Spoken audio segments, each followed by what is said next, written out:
옛날 어느 마을 조대감은 8순이 넘고 첩을 셋이나 들이고 건강하게 장수를 했다. 그러던 어느 날 조대감은 유언장을 남기려고 집사를 부르는데 나도 이제 갈 때가 됐나 보다. 몸이 예전 같지가 않구나. 대감마님, 그런 말씀 마셔요. 아직 창창하신데 왜 그러십니까? 아니다. 요즘엔 숟가락 들기도 힘들구나. 아이고, 그럼 젓가락으로 드시면 되지요. 뭐라고? 아무것도 아닙니다. 그래서 말인데 내 유언장을 남기려고 한다. 예, 대감마님, 말씀하시지요. 내 재산은 첫째에게 다 넘기고 둘째에게는 내 300마지기 땅을 다 넘기고 소랑 돼지는 딸에게 다 넘기겠다. 그럼 저는요? 뭐라고? 아닙니다. 근데 마님한테는 아무것도 없으신가요? 내 그 여편네한테는 한 푼도 안 주겠다. 정말이십니까? 그래, 그리고 내가 죽거든 말이다. 땅에 묻지 말고 바다 한가운데에 뿌려주거라. 아니, 세상에 그런 법이 어디 있습니까? 대감님 선친께서 물려주신 선산에 모셔야지요. 아니다. 꼭 바다에 뿌려주거라. 혹시 그 이유를 물어봐도 되겠습니까? 그 여우 같은 여편네가 말이다. 내가 골로 가면 내 무덤 위에서 덩실덩실 춤을 추겠다고 했다. 그럼 내가 어떻게 편히 쉴 수가 있겠느냐? 누웠다가도 벌떡 일어나지. 그러니 바다에 뿌리거라. 어디 한번 춤을 출 수 있나 보자꾸나. 그때 옆에서 몰래 듣고 있던 부인이 이놈의 영감탱이, 그럼 배 위에서 춤을 추면 되지? 하니 다시 조대감이 이런 썩을 좋다. 그럼 바다에 뿌리지 말고 절벽에다 뿌리거라.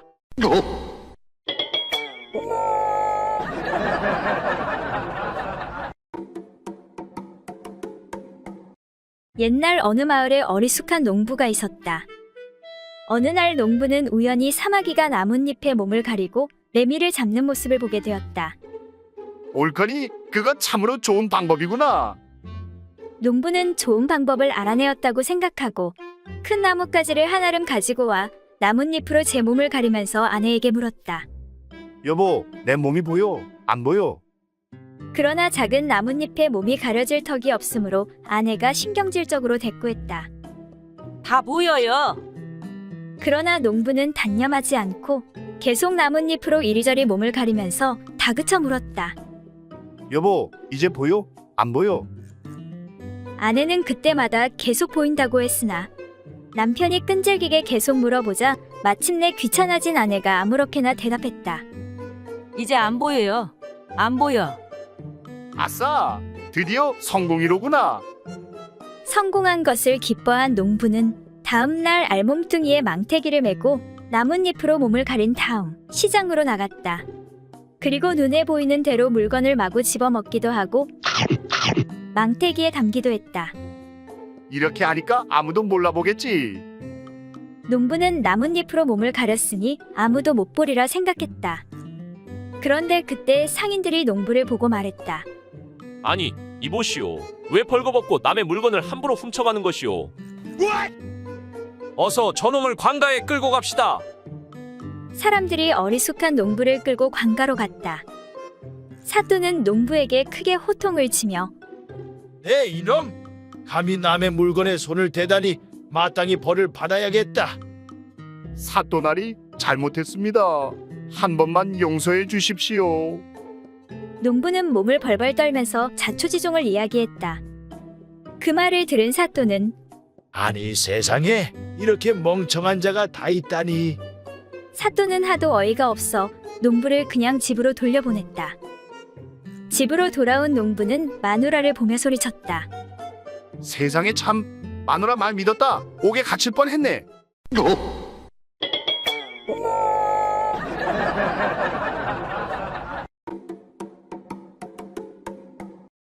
옛날 한 삼촌과 조카가 함께 한양으로 길을 가고 있었다. 그날 밤 그들은 함께 어느 주막에 묵게 되었다. 주인장, 밤이 늦어 그러니 오늘은 여기서 하룻밤 묵고 가야 되겠소. 잘 오셨습니다요.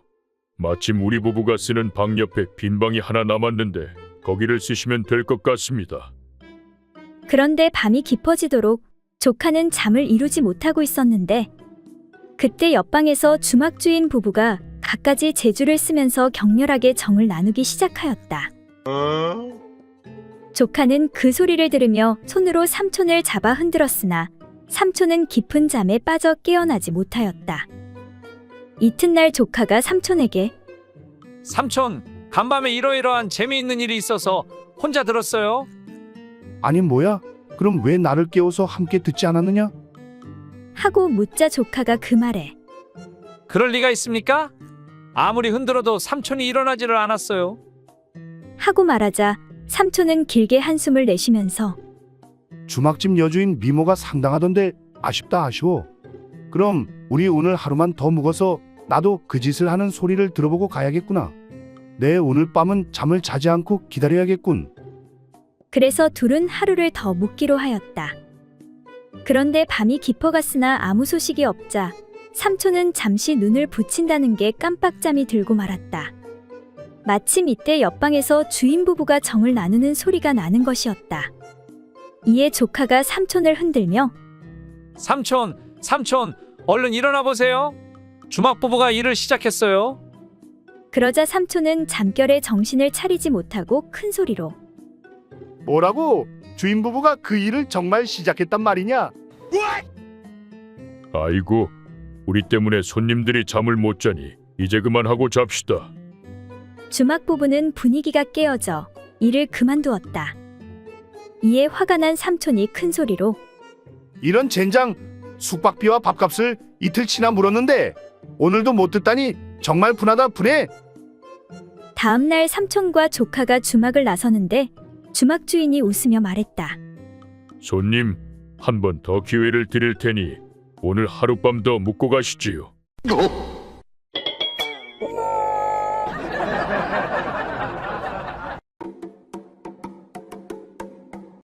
옛날 어느 고을에 한 스님이 있었는데 마을에 시주를 받으러 내려갔다가 마을 사내들이 모여 하는 말을 듣게 되었다.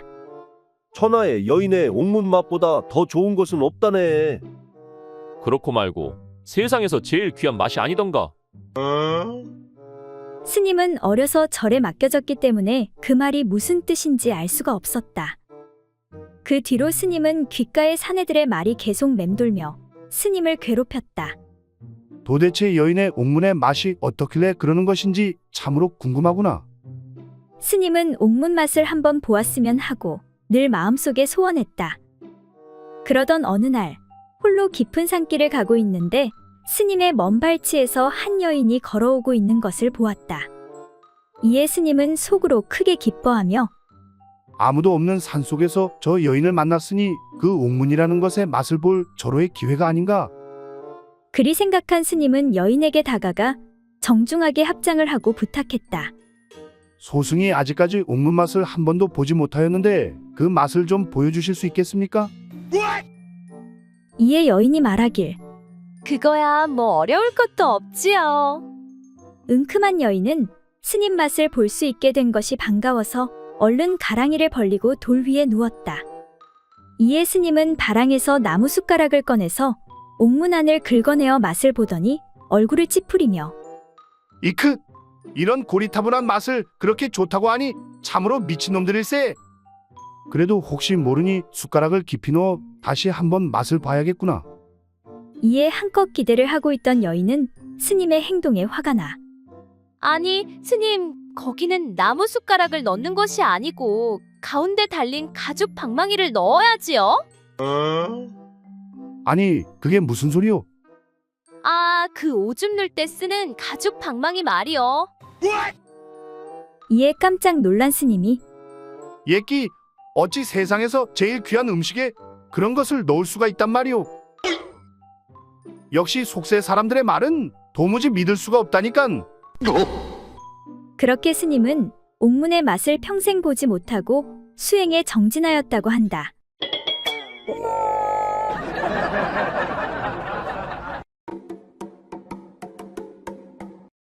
옛날 어느 고을에 한 늙은 부부가 두 아들과 며느리를 두었는데 모두 효자 효부였다. 그러던 어느 날 할멈이 병이 나서 누웠는데 아무리 약을 써도 낫지가 않는 것이었다. 그리하여 수소문 끝에 이웃 마을의 용한 의원을 불렀는데 의원이 약을 지어주면서 말하기를 조모가지를 넣고 오래 달여 먹으면 반드시 나을 수 있으니 너무 걱정하지 마십시오. 의원이 말한 조모가지란 즉 조이삭을 넣고 오래 달여 먹으면 낫는다는 것이었다. 그런데 식구들이 그만 조모가지를 남자의 물건인 존모가지로 잘못 알아들어 큰 사단이 일어났다. 먼저 큰 아들이 말했다. 어머니를 살릴 수만 있다면 내 물건을 잘라서 약으로 드리도록 하겠습니다. 이를 들은 큰 며느리가 펄쩍 뛰며 말했다. 아직까지 자식이 없어서 제사 모실 자식을 낳아야 하는데 소중한 그것을 자르면 어찌 한단 말이여. 이번에는 둘째 아들이 나섰다. 형님 것이 안 된다면 저의 물건을 잘라 드리도록 하겠습니다. 그러자 이번엔 작은 며느리가 펄쩍 뛰며 말했다.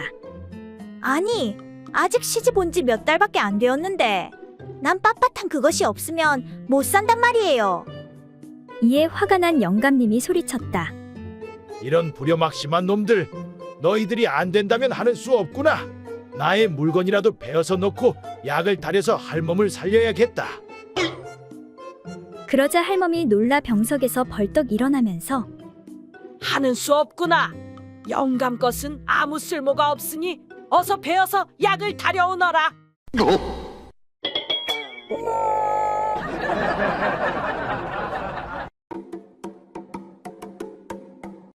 수염이 많은 한선비가 과거를 보기 위해 한양으로 가다가 날이 저물어 어느 시골집에 묵기를 청하였다. 주인장 계시오. 지나가는 나그네 요인데 길을 잘못 들어 이렇게 되었으니 부디 하룻밤만 묵게 해주시오. 제발 좀 부탁드립니다. 이에 어느 여인네 한 사람이 나오는데 과부 혼자 사는 집이오나 사정이 딱하니 건너 방에 묵게 해드리겠습니다. 허나 행여 다른 생각은 하지 마시기 바랍니다. 정말 고맙습니다. 그렇게 선비는 건너 방에서 잠을 청하게 되었다. 그런데 갑자기 문 너머에서 수염 많은 손님이 과부의 조갯국을 맛있게 잡수시겠네. 수염 많은 손님이 과부의 조갯국을 맛있게 잡수시겠네. 라고 중얼거리는 여인네의 유혹적인 목소리가 들려왔다. 이 소리를 들은 선비는 내일 과부가 맛있는 조갯국을 끓여줄 것이라 기대하며 잠이 들었다. 그런데 다음날 아침 과부가 차려온 밥상에는 간장과 김치뿐이었다. 이에 기분이 상한 선비는 주인 여인네에게 따져 물었다. 내 하룻밤 묵게 해준 것은 고맙게 생각하지만 서도 어젯밤에 말하기를 오늘은 맛있는 조개국을 끓여준다고 해놓고선 겨우 간장과 김치가 뭐요? 그러자 과부는 선비를 노려보며 아무 대답이 없는 것이었다. 내가 비록 과거에 5번이나 떨어지기는 했지만서도 어찌 이렇게 양반을 능멸하고 희롱하여도 된다는 말이오? 하룻밤 재워준 것은 고맙지만 이렇게 희롱을 당하니 내 더 이상 여기 있을 수가 없구려. 화가 난 선비가 대충 짐을 챙겨 돌아 나오려는데 과부가 선비의 뒤통수에 대고 앙칼진 목소리로 소리쳤다. 이런 엠병, 그렇게 눈치가 없으니 과거에 5번이나 떨어지지.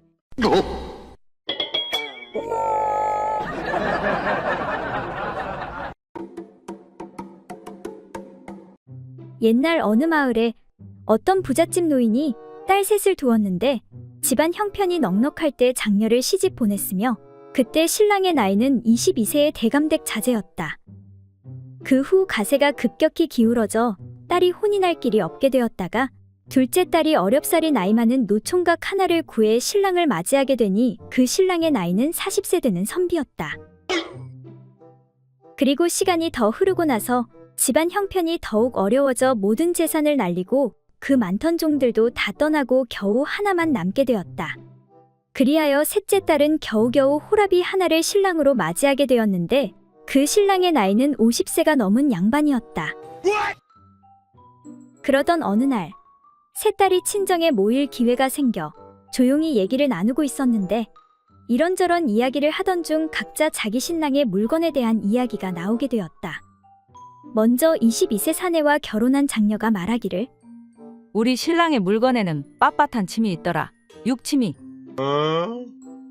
그러자 40세 부록과 결혼한 둘째 딸이 답하기로 우리 신랑의 물건에는 힘줄 같은 것이 있는 것 같았어요. 라고 말하였다. 그러자 50세 지천명과 결혼한 셋째 딸이 말하는데 글쎄, 우리 신랑은 침도 힘줄도 아니고 다만 힘 없는 껍데기와 부드러운 고기뿐이던데요. 라고 하는 것이었다. 그때 우연히 세 딸들의 그 말을 엿들은 노인이 크게 한숨을 쉬고는 중얼거리며 말하였다. 우리 집안 사정이 낭패를 보아 둘째와 셋째가 육침의 맛을 보지 못하니 그것이 한스럽구나. 정말 한스럽도다. 그때 그 집에 하나 남은 종인 떡새가 노인을 위로하며 말했다. 주인어른, 너무 자책하지 마십시오. 이미 세 아씨 모두 빳빳한 육침을 질리도록 맛보았습니다요.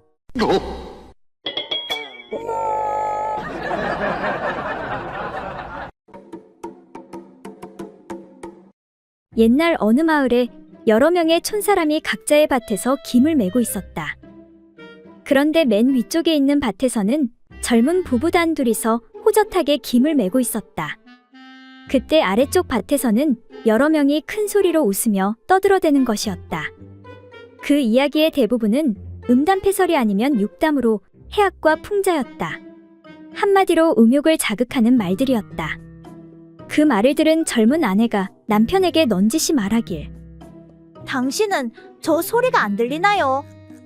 무슨 소리 말이오? 이 길고 긴 한여름에 피곤과 졸음을 잊고 일을 하기에는 저보다 더 좋은 일이 없지요. 허허, 글쎄. 헌데 당신은 왜 그렇게 입을 봉하고 있는 거예요? 아침을 자시지 않았나요? 아니면 기운이 없으신가요? 어서 한마디 농담이라도 해보세요. 아무리 온종일 헛된 수작만 해봐야 혀끝만 아프고 헛된 수고만 할 뿐이오. 아니, 그러면요? 나야말로 황혼이 지나면 집으로 돌아가 그 길로 말이 아닌 실제로 행할 것이오. 에그머니나. 그런 다음 서로 격동하는 소리가 소 9마리가 진흙을 밟는 것과 같이 행한 후에야 우리 둘이 모두 만족할 것이오. 남편의 말에 아내는 호미를 내던지고 가서 남편의 등을 어루만지며 감탄하길. 당신에게는 실로 대적할 수가 없구려? 천하의 무적이세요. 천하무적. 그렇게 날이 저물어 부부는 집으로 가게 되었다. 아이고, 이 웬수야. 소 9마리는커녕 병아리 1마리보다 못하니 내가 못 산다 못 살아.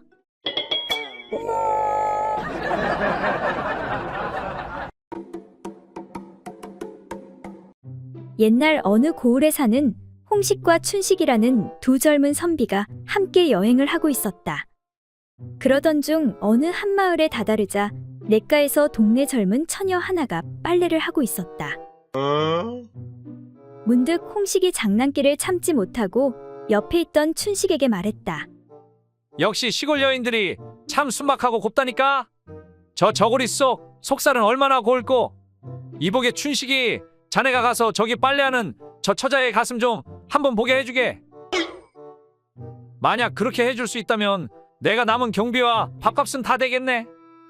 그러자 춘식이가 고개를 끄덕이며 흔쾌히 대답했다. 좋네. 그거야 별로 어렵지 않은 일이지. 그렇게 두 사람은 빨래를 하고 있는 처녀에게 다가갔다. 그리고는 춘식이가 말했다. 이보시오. 빨래하는 낭자. 네, 왜 그러시오? 다름이 아니라 내가 듣자 하니 지금 이 고을에 마땅히 2개가 있어야 하는 것이 3개가 있는 요괴들이 있다고 하더이다.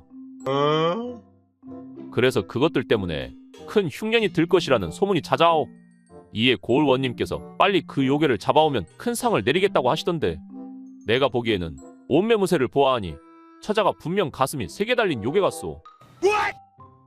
그러니 지금 당장 요괴가 아닌 것을 증명하지 못하면 내 관하로 끌고 가야겠소. 네, 뭐라고요? 내가 가슴이 3개 달린 요괴라고요?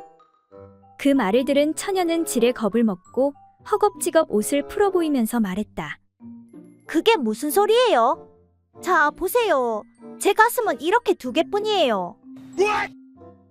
라고 하며 봉긋한 가슴을 보여주었다. 이에 춘식이는 내기에서 이겼다고 좋아하며 자네 받는가? 틀림없이 약속을 지켜야 하네. 아이고, 내 오랜만에 좋은 구경했구먼. 틀림없이 약속은 지키지. 그때 처녀가 말했다.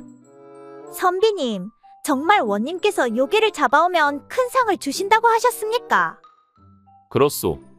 다행히 처자는 요괴가 아니니 이제 안심해도 되시오.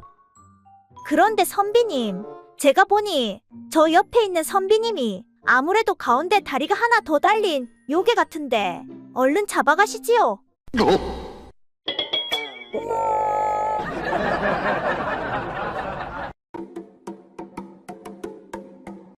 어느 날 박진사댁 마님이 여종과 심한 언쟁을 벌이게 되었다. 화가 난 마님은 끝내 여종을 쫓아내기로 작정했다. 내 인연, 당장에 이 집을 나가거라. 하지만 여종도 지지 않았다. 흥! 내가 나가라면 못 나갈 줄 알고요. 여종은 즉시 보따리에 짐을 챙기기 시작했다. 짐을 다 챙긴 여종은 일어서면서 마님을 노려보았다. 여종은 아직까지 분이 덜 풀린 모양인지 심술궂은 표정을 지으며 말했다. 마님, 한 가지 말씀드릴 게 있는데요. 나리께서 그러시는데 음식 솜씨로 보나 집안일 하는 것으로 보나 마님보다는 쇳내가 훨씬 더 낫다고 하던걸요. 여종의 말에 진사마님은 그저 눈만 흘낄 뿐이었다. 그러자 여종이 이번에는 이렇게 덧붙였다. 그것뿐인 줄 아세요? 밤에 그거 하는 제주도 마님보다는 쇳내가 훨씬 뛰어나다고 그러던걸요. 인내심의 한계가 온 마님은 이제 더 이상 참을 수가 없었다. 뭐라고? 나리가 그런 말씀을 하셨단 말이지? 내 인연 어디 두고 봐라. 만일 그 말이 거짓이면 살아남지 못할 것이다. 여종은 이를 악물고 노발대발하는 진사마님의 표정을 고소하다는 듯 한동안 살펴보더니 잠시 후 얄밉게도 이렇게 말하는 것이었다. 아니요, 나리가 아니라 행랑채 오서방이 그러던걸요.